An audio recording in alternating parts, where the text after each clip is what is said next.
Hello po at magandang araw sa lahat ng mga tagapakinig.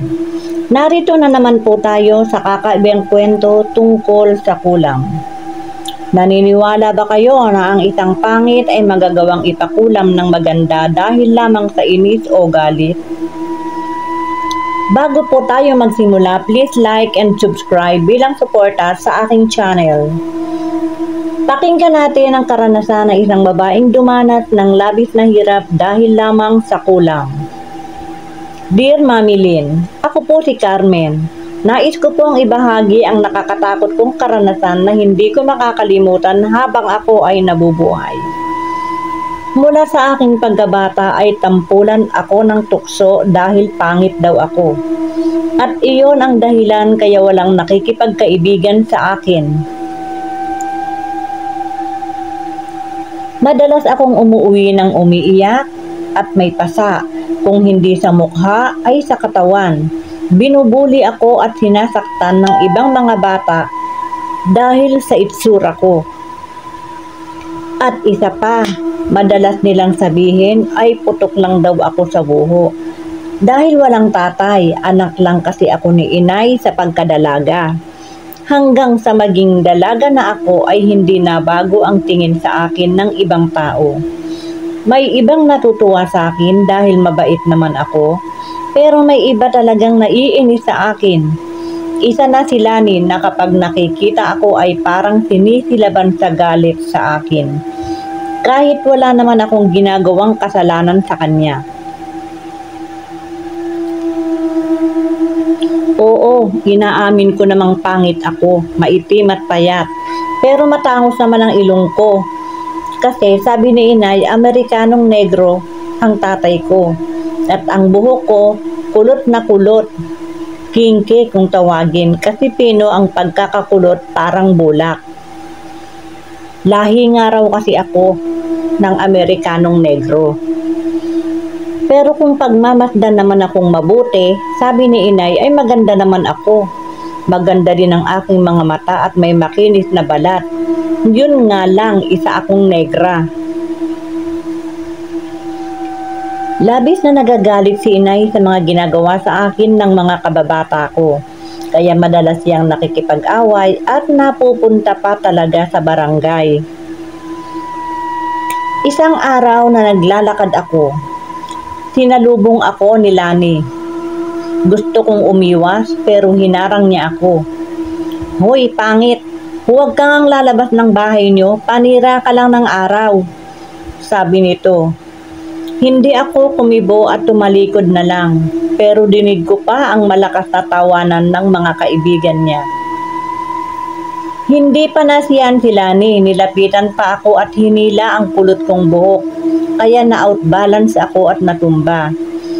Tapos ay nagtawanan na naman sila. Ang sakit ng balakang ko dahil napalakas ang pagbagsak ko sa semento.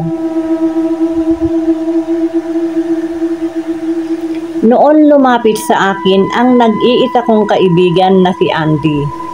Tinulungan niya akong tumayo at pinagsabihan ang grupo ni Lani. Pambihira naman kayo, wala namang ginagawang masama sa inyo si Carmen. Bakit mo naman siya sinaktan, Lani? Hindi agad nakasagot si Lani. Sa totoo lang, crush niya itong si Andy. Pero kahit maganda siya, ayaw sa kanya ng kaibigan ko dahil masama ang ugali. Natatawa pang lumapit si Lani kay Andy. Aba, ipinagtatanggol mo pa ang balugang yan, Andy. Tingnan mo nga at nagdidilim ang paligid sa tuwing lumalabas yan ng bahay. Umugong na naman ang malakas na tawanan ng mga kaibigan ni Lani. Nakita kong nagalit si Andy kaya niyaya ko na lang siyang umalis. Pero hinabol pa kami ni Lani. Andy, halika na, dito ka na lang sa amin makijoin. Sabi nito sabay akbay. Sorry Lani, ihahatid ko si Carmen sa kanila. Tingnan mo nga at napilayan pa ata siya dahil sa ginawa mo. Iyon lang at umalis na kami. Lumakad na kami na alalay pa ako ni Andy dahil nasaktan ako sa pagkakabagsak. Si Andy ang taong kahit kailan ay hindi ako inaway o nilayuan. Mabait siya kaya naman natutuwa ako dahil kahit isa ay may nagmamalasakit sa akin. Alam kong galit na galit si Lani sa pagtanggi ni Andy, lalo na ang paghahatid nito sa akin. Nakita ko pa ang matalim niyang tingin habang kami ay sinusundan niya ng tingin papalayo. Isang umaga, nagising ako na may ibang pakiramdam. Makati ang braso ko. Pakiramdam ko makati rin ang mukha ko, kaya bumangon ako at lumapit sa salamin. At nakita ko ngang namumula ang mukha ko. Makating makati kaya kinamot ko. Patakbo akong lumabas sa aking silid at nagpunta kay inay na nasa kusina at nagluluto. Inay, tingnan mo ang braso ko at mukha. Sobrang kati. Oo nga anak, baka na-allergic ka. May kinain ka bang iba kagabi? Wala po inay. Pinainom agad ako ni inay ng gamot sa allergy. Ngunit lalong dumami at kumalat pa sa buong mukha ko, Mami Lynn. Kinabukasan ay mas lumala pa kaya takot na ako. Sa sobrang kati ay napapasigaw ako at kapag kinamot ko naman ay nagsusugat at nagdudugo. Ang kati ay naging napakahapdi. Inay, bakit ganito? Sobrang kati at makirot. Puro sugat na rin ang mga braso ko at mukha kapag kinakamot ko. Oo nga anak, hindi ko rin alam kung ano yan. Mga ilang araw na ang lumipas ay palala ng palala ang pamumula at pangangati ng balat ko. Hindi ko alam kung ano ang nararamdaman ko, kung makati ba, kung mahapdi ba, o makirot. Dinala na ako iniinay sa doktor, ngunit habang ginagamot ako ng doktor ay lalong lumalala. Lalo na ang mukha ko, kung titingnan ay parang naaagnas na. At lalo pa akong natakot nang tila kumakalat na sa katawan ko. Panay na ang iyak ko at sigaw. Lalo na kapag araw ng Martes at Biyernes. Napakatindi ng kati at kirot. Gusto kong kamutin pero hindi ko magawa dahil magsusugat na naman. Awang-awa si inay sa akin habang dahan-dahan niyang pinupunasan ang mga sugat ko. Napapaiyak siya habang ginagawa iyon. Anak, hindi kaya may sumasalbahe sa iyo? Kailangang makahanap ako ng albularyo na makakagamot sa iyo. Pero inay, sino naman ang gagawa sa akin ng ganito? Wala naman akong kaaway. Hindi kumibo si inay, ngunit alam kong may pinagdududahan siya. Umalis si inay at sinabi niya sa akin na bukas na daw ang balik niya dahil may hahanapin siyang tao. Nang makaalis si inay, maya-maya ay may narinig akong malakas na nagtatawanan sa labas ng aming bahay. At boses ni Lani ang nangingibabaw. Hoy, baluga! Bakit hindi ka na lumalabas ha? Lumabas ka na dahil namimiss ka na namin ng mga kaibigan ko. Masyadong masikat ang araw at nakakasilaw. Baka kapag lumabas ka ay biglang magdilim. Malakas na sigaw nito sa labas na sinabayan ng malakas na tawanan ng mga kasama niya. Hinawi ko ng bahagya ang kurtina upang masilip ko sila.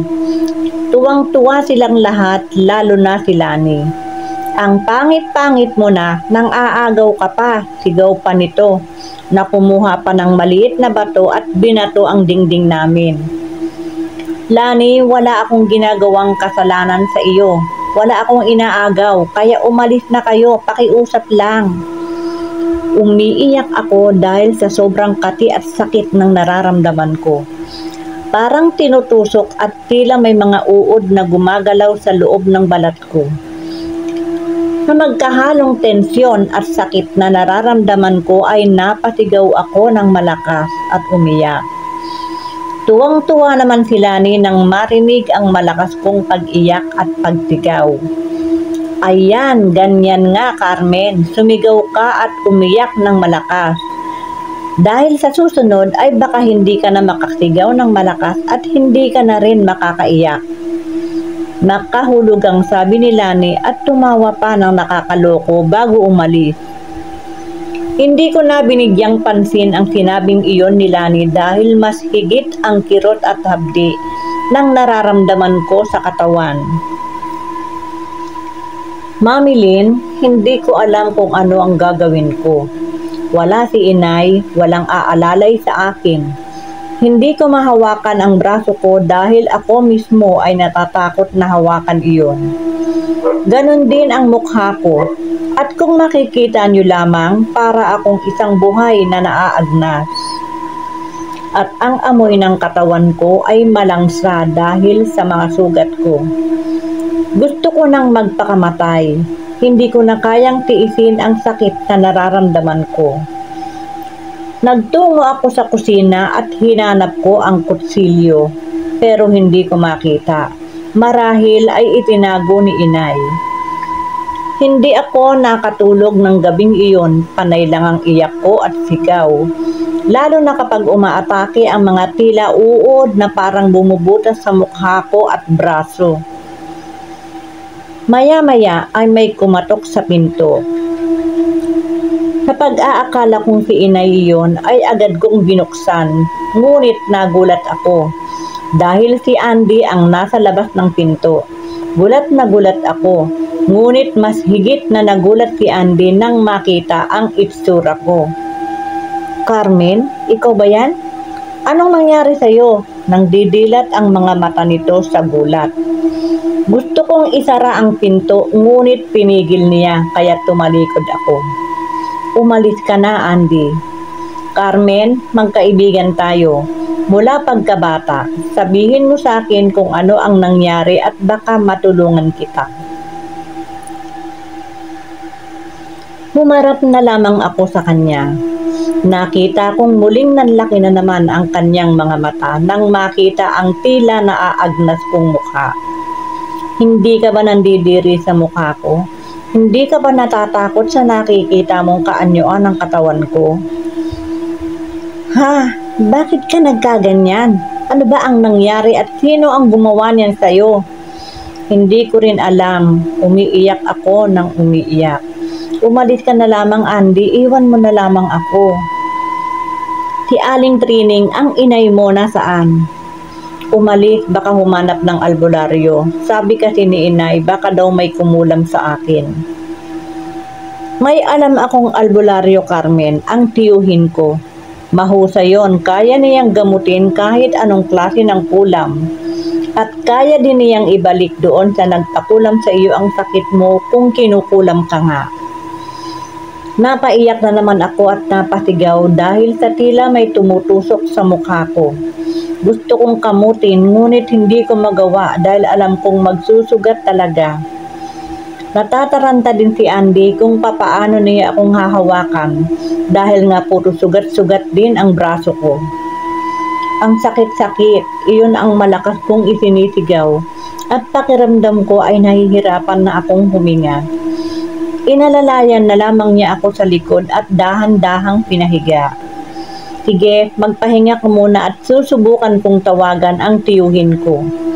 Paalis na si Andy nang dumating si inay. Nagulat ito nang makita ang kaibigan ko. Nag-alala din na baka ikalat ni Andy ang tungkol sa kalagayan ko. Andy, nakita mo na kung ano ang itsura ng anak ko. Huwag ho kayong mag-alala, Aling Trining. Tutulungan ko kayo. Tatawagan ko ang tiyuhin ko. Alam kong matutulungan niya si Carmen. May kasama na akong albularyo, si Mang Sebio. Itinuro nito ang matandang kasama. Pero tinawagan pa rin ni Andy ang tiyuhin. Nang makita ako ng matandang albularyo ay nanlaki ang mga mata nito, sandaling hindi nakakibo. Matindi ang galit ng gumawa nito sa anak mo at talagang papatayin siya. Napaiyak si inay, lalo na nang sabihin ng albularyo na baka daw hindi niya kayanin dahil nararamdaman niyang malakas ang puwersa ng kumukulang. Sumagot si Andy, huwag ho kayong mag-alala. Darating mamaya ang tiyuhin ko at magkakatulong kayong gamutin si Carmen. Sa totoo lang, Mami Lynn, nahihirapan na akong huminga. Kung sakali man ay tatanggapin ko, ano man ang mangyari sa akin, marahil ay ito na nga ang aking final destination. May isang oras din bago dumating ang tiyuhin ni Andy. At nang makita ako, maging ito man ay kinilabutan din sa itsura ko. Sino ba naman ang hindi matatakot para akong buhay na naaagnas? Lumapit sa hinihigaan ko si Andy at hinimas ang buhok ko upang palakasin ang loob ko.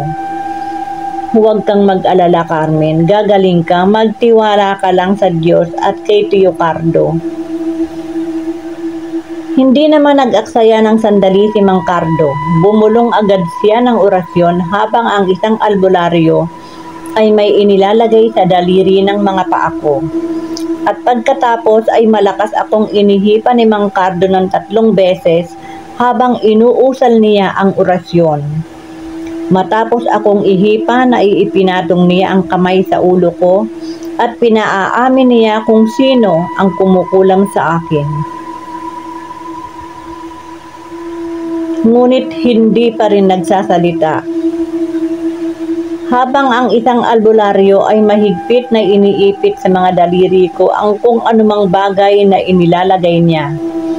Nang hindi pa umaamin ang mangkukulam, ay diniinan niya ng malakas ang bumbunan ko. Dahilan iyon upang tumigil saglit ang aking paghinga. Maya-maya, sabi nila ay sumigaw daw ako. Huwag, tama na, nasasaktan ako, parang awa niyo na. Nagulat si Inay at si Andy dahil kilalang kilala nila ang boses na lumabas sa aking bibig. Si Lani. Boses ni Lani ang narinig nila sa akin. Galit na galit daw sa akin si Lani dahil inagaw ko daw sa kanya si Andy. Kaya gusto daw niyang mamatay na ako kaya niya ako pinakulam. Matagal din ang naging gamutan sa akin ng 2 albularyo. Sa hirap at sakit ng dinanas ko ay nakatulog ako nang makaramdam ng kaunting ginhawa. Hanggang matapos ang panggagamot sa akin ay hindi pa din ako nagigising. Sinabi ng albularyo, gagaling na ako dahil naalis na nila ang kulam. Sinabi nila na hayaan akong makatulog upang makapagpahinga. Ilang araw din akong hindi lumalabas ng bahay hanggat hindi pa ako lubusang gumagaling. Samantala si Lani, nabalitaan ko nagkukulong lang sa bahay at hindi lumalabas dahil may sakit na ito at malala. Hinabi sa akin ni Andy ang totoo. Ang kulam daw ay ibinalik kay Lani kaya ito naman ngayon ang nagdurusa. Kung gumaling man si Lani ay hindi ko na alam dahil umalis na kami ni Inay sa lugar na iyon. Umuwi kami sa probinsya kung saan ay doon na tuluyang nanirahan. At si Andy, heto magkasama kami at may 2 ng anak. Sa kabila ng maitim kong kulay ay ako pa rin ang minahal niya. Kapag gumawa ka ng masama sa iyong kapwa ay mas higit na sakit ang ibibigay sa iyo bilang ganti. Ang kasabihan nga, huwag mong gawin sa kapwa mo ang hindi mo nais na gawin sa iyo. Hanggang dito na lamang po ang aking kwento at maraming salamat sa lahat ng mga tagapakinig. God bless all.